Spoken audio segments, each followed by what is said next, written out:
For today's video, we are looking at the humble sponge. This is going to be our muse. This is what we're going to draw. And the aim of this exercise is to try and make something interesting as a drawing out of something totally seemingly uninteresting. How on earth do you do that? Well, you have to be a little bit flamboyant and very observant, a bit dramatic, um, and yes, exaggerating things. I'm using paper which is recycled. I don't know what that's from something, maybe the other video, I can't remember. Uh, I don't really care about things like that because I can either incorporate that in or I can try and rub it out a bit. I'm just sometimes working with a piece of paper that's a bit damaged is quite a good way to work because it makes you feel less precious to even start with. Sometimes I keep this serrated edge on, even though it's a bit annoying, because it makes me sort of feel less precious about the whole process. So the sponge, we know it's a sponge because it's aerated in terms of it's got lots of tiny little holes in, makes it a sponge. And then it's got this rather hideous sort of scratchy bit on the top. Uh, Not very ecological, of course, because probably take years to disintegrate. But anyway, this is a cheap one which I got for drawing. So which angle do we do it at? Do we do it at that angle or that angle or that angle? Um, I'm going to do it from a sort of dramatics, and it's going to look like more like that, so it's a bit more interesting. I'm going to do it quite large on my page, and I'm going to work with pencil. I'm going to use a 2B pencil, an HB pencil, and a 4B pencil, I think will be enough, and a rubber, and that's it. And I'm going to make it a much more dramatic than it is. So I'm going to put up a photograph of the angle I'm going to be working at.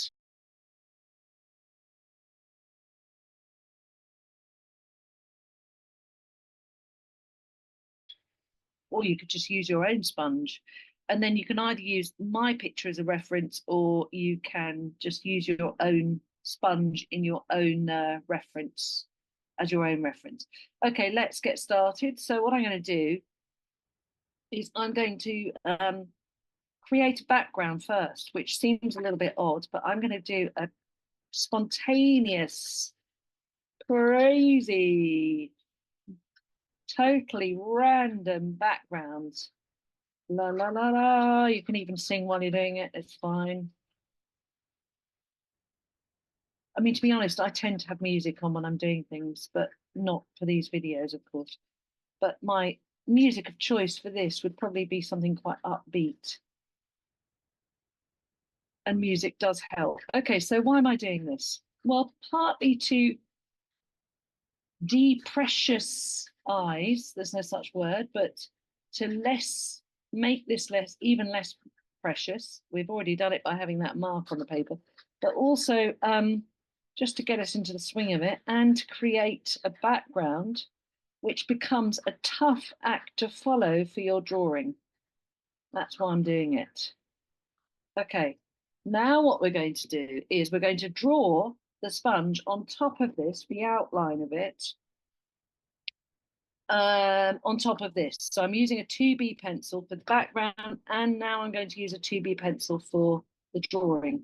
So you've got your reference image or your sponge, and I've got my sponge. So I'm actually going to place it on a cup so I can see it. So what have I got? Let me just move it a bit. I've got an angle like that, like that, that, like that, like that, like that, like that. Coming to it reminds me a bit of one of those sort of ice cream sandwiches that you used to be able to get. I don't know if you still can. Tuck it in there like that. And then there's a bit that goes across the bottom. That side's got a deeper valley than the other side.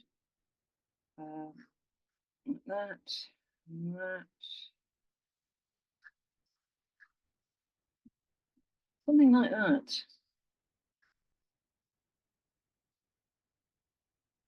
Okay, so I've got my beginnings of my sponge drawing. I can already see that something doesn't look right.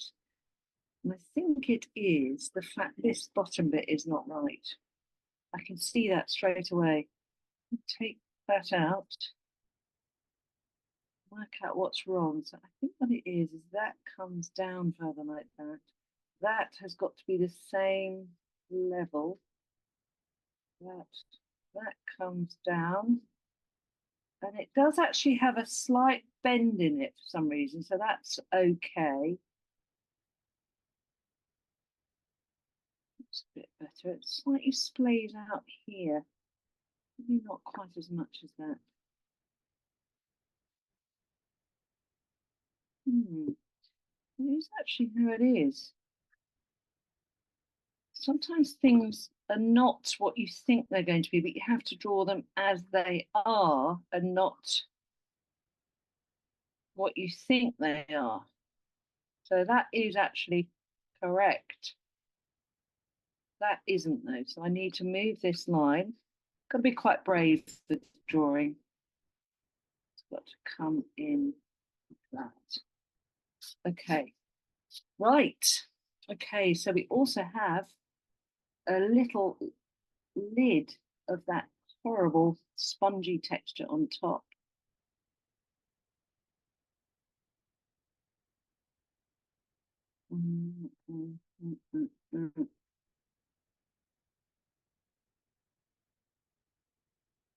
Okay, let's go add on there.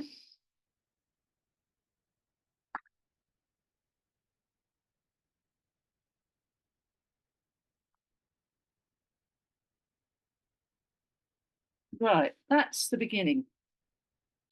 Now, as I said, I've got this tough act to follow. It's a tough act to follow this background. So what I can do is I can use my rubber and I can rub it back a bit to start with, but I don't want to rub all of it away because it might be useful, particularly on the lid. So I'm just rubbing it back a bit like that. I'm going to rub the whole drawing back a bit so it's not so extreme. Like that. Right. Now what I'm going to do is I'm actually going to look at things closely. How do I know it's sponge? Because there are lots of tiny, tiny little holes in there. How on earth do I do that? Life is too short to put in all of those. What I'm going to do is I'm going to do a sort of general swirly quality. I'm just going to rub actually. I'm just going to rub that back a bit there. I don't want too much. I'm going to do a general curly whirly texture all over like this for that, all over, just to get myself some texture. I'm just literally swirling the pencil like this. Life is too short to actually get every single bit of that texture in correctly. We're not doing photographic representation here, which is a skill. And I know people that can draw like that. And if given the time, I can too. I don't really see the point most of the time because it's not really putting any of your own expression into it. And there is, of course, a time and a place for photographic representational drawing. But most of the time, if I had a choice between having a drawing of a sponge that was photographically representational or an expressionistic version, I know which one I would choose, the expressionistic version. Okay, so I've done that. So I'm going to do it on the side again, all that spongy. Da, da, da. And again, you can hum or put music on while you're doing this. This is the 2B pencil, by the way. So I'm just going all around there like that. You can always blend it a bit as well. It does smooth it all out, but you still will have some texture left. And we're always going to add some on. We are going to add some on afterwards anyway, so you're not going to lose it all.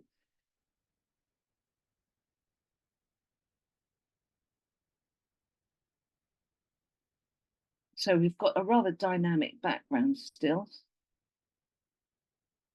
So we're getting the basics in. Now I've got quite a strong shadow in here. So using my same mark making of that swirly texture, I'm going to put the shadow in using that. And there's definitely some in here. Okay, getting there, getting there, getting there. Okay, we're beginning to get there. Make sure that's focused. Okay. Right, okay, now is there any other shadow? I can see a bit of shadow underneath. And this gives me the opportunity, now I've got the shadow underneath, using that same quality of mark making to show that the underneath has got a non-straight edge. In other words, the spongy texture is creating an uneven bottom, an uneven edge. So I am going to exaggerate a shadow under here. That's useful. And the same down this side. So useful to have an object on a surface because you can get your what's called the occlusion shadow, which is the darkest shadow of any drawing, which is where your object meets a surface. And it's useful, very, very useful, because it allows you to show the outline of something and the weight of something.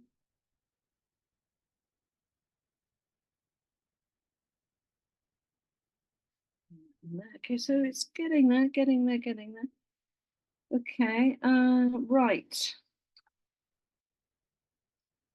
Now this side is lighter than that side, so what I might do is just lighten this off a bit by using the rubber, like that, and then come in here and exaggerate this shadow because we need to up the ante quite a bit on this.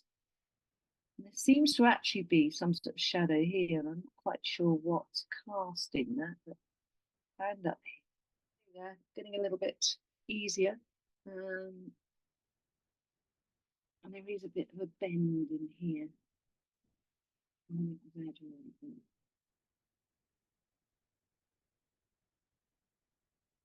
Okay. Now, I think I might go on to the top for now. And this again has got a slightly whiskery quality. I might get rid of that. This has got a whiskery quality. Whiskers of the horrible sponge texture on the top. I'll make sure my pencil's sharp enough. Okay, and then I'm going to imply this with a more erratic movement, erratic, like a sort of drunken movement.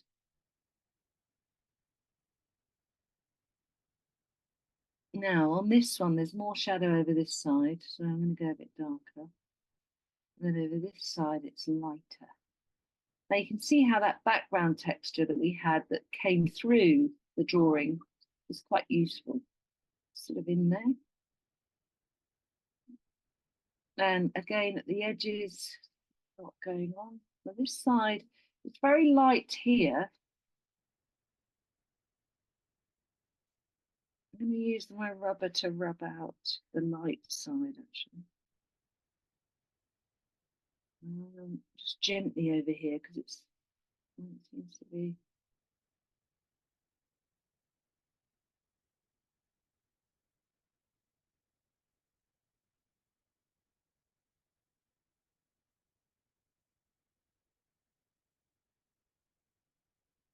And as I said, you have to sort of up the ante because you've got such a strong background. And that's deliberately why we've done that wild background.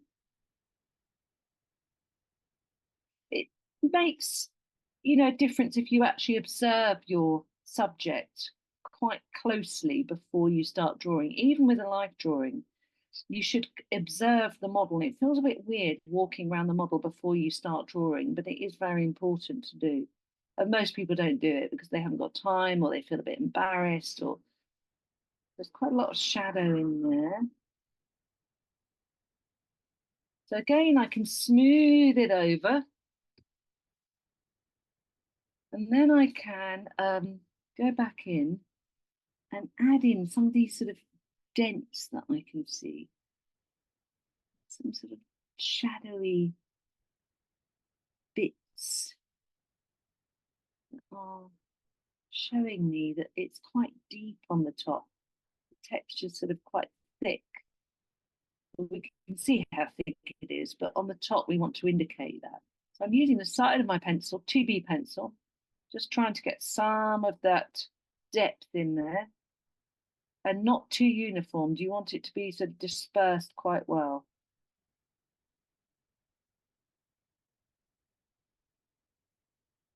And some are darker than others.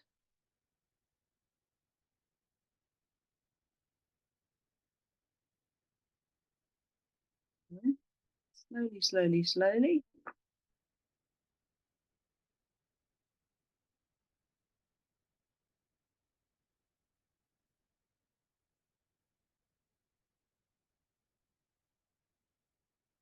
Okay, so now what we're going to deal with is this bit here, because this is the opportunity for us to show, obviously, the depth of it, but also the irregular edge of it.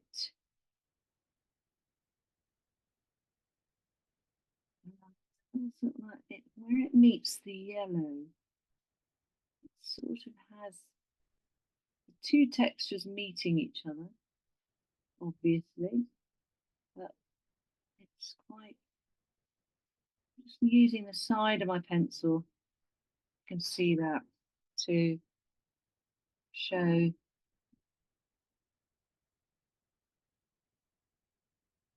those two different types of textures. So what I've got here is I've got a bit of shadow in here, but I've also got a little bit of light. So what I'm going to do is smudge that through. Then I'm going to use my rubber, and get back some of that light.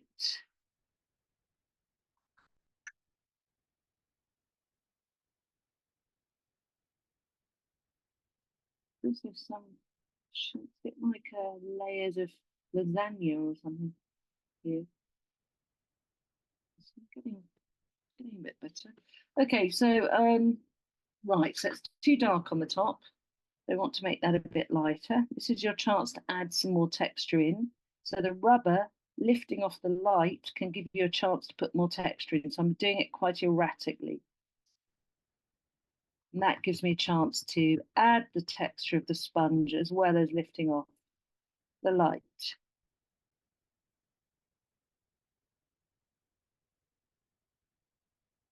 Getting there, getting there.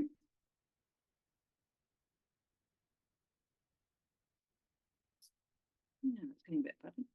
Okay, so what I want to do now is I want to really go dark on the background. The reason being is because it makes this look lighter, both physically, in terms of weight, and in terms of light and shade. So if I go really dark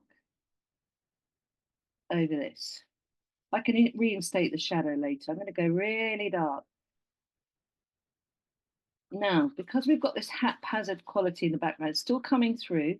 You can still see it coming through, but I'm going to create a haphazard quality with the multi-directional shading as well.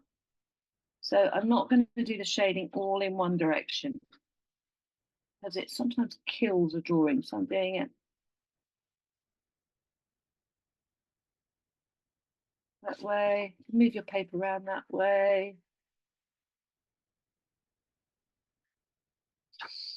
That way. This is a 2B pencil, which I think I've said already. Now, if you don't sharpen it enough, you'll get scratches in the paper, which will be a bit annoying from where the wood scratches the paper. So you have to be a bit careful. In fact, I'm going to sharpen mine.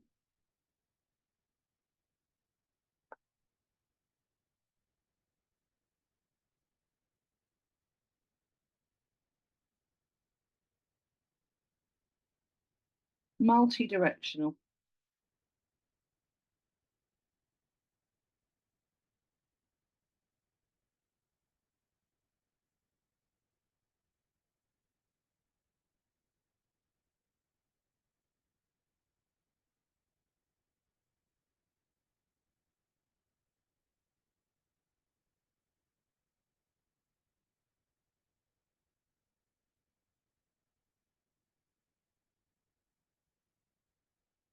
Okay, so you get the idea. You're getting this multi-directional quality.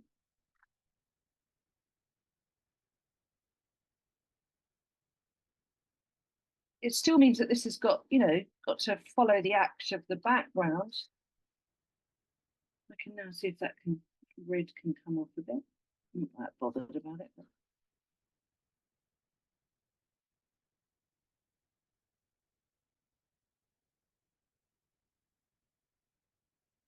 And also having a sort of slightly wild background gives you more license to play around with the actual object.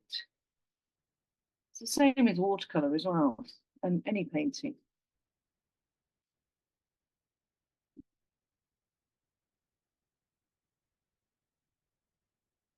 So out come the big guns now. I'm going to get the 4B pencil.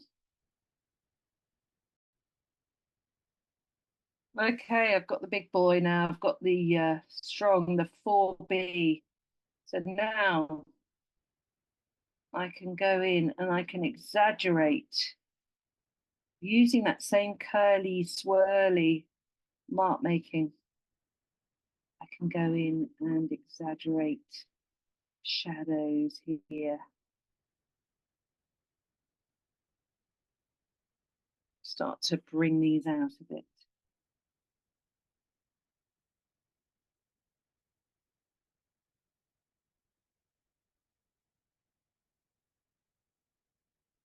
Bring this shadow back.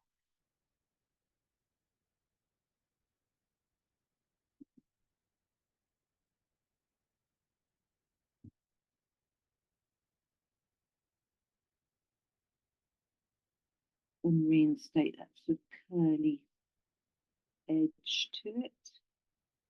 And here, it's not just a sponge anymore, it has a bit of character. And I can put in that dark shadow under here as well, blending back and forth into the crazy background. Quite fun, this. Spongy background.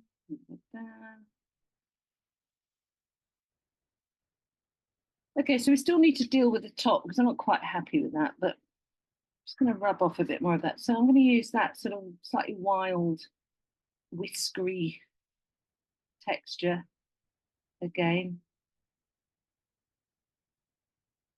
using this dark 4B pencil and getting in some of that whiskery quality all over.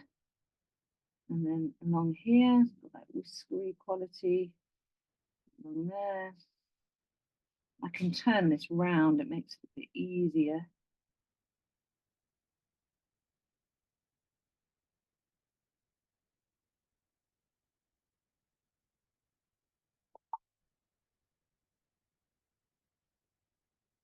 And then we need to instate some of that depth back in. Now, along this line, we've missed an opportunity here.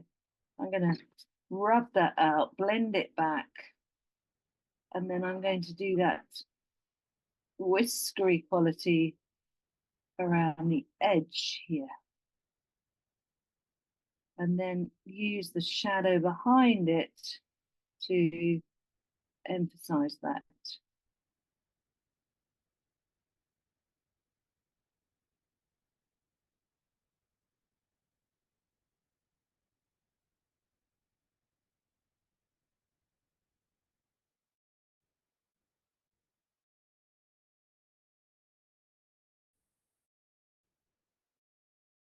Exaggerate any shadow where you can find it. Just really exaggerate it because it's what's going to give your picture a bit of drama. So let's reinstate some of those darker bits.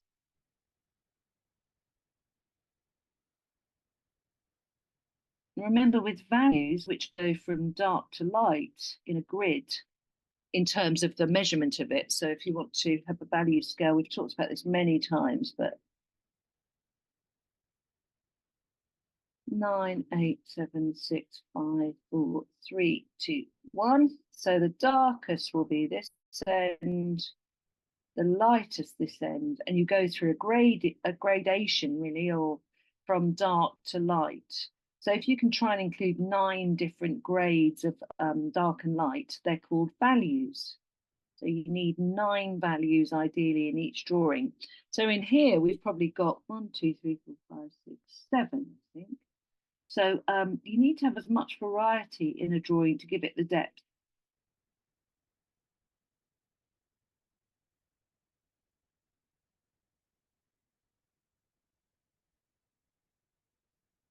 They look quite haphazard. I'm just going to hold it up. Oh, what's that? Colouring pencil. I'm going to put some shadow in behind here as well. And define the edges a bit more for myself. And you can see it's starting to not just be any old humble sponge. This is a dynamic sponge. So the idea, you're sort of dramatizing everything. You want to dramatize it all. It keeps coming.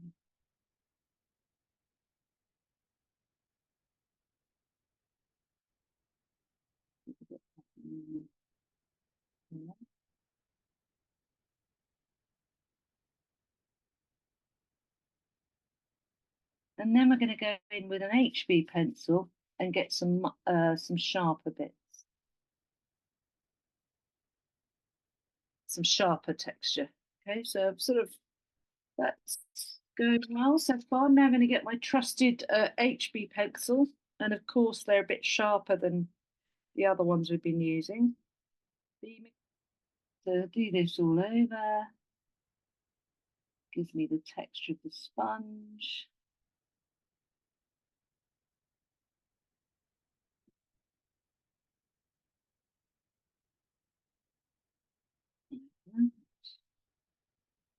It's tempting to do it too quickly and not get the right texture, but it's better to be patient.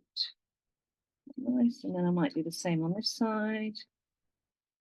Jabbing, anything you can use in your arsenal to get some texture in is always useful.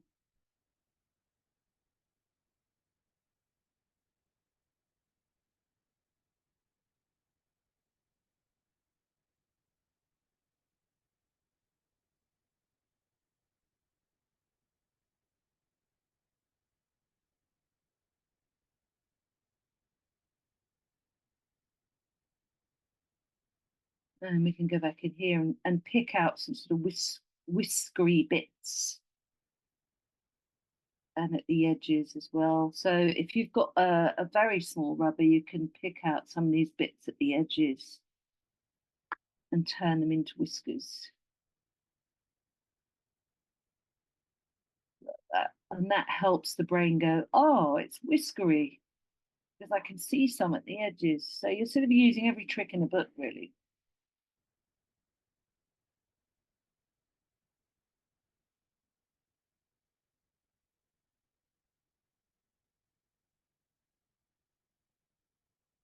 The HB is good at the end.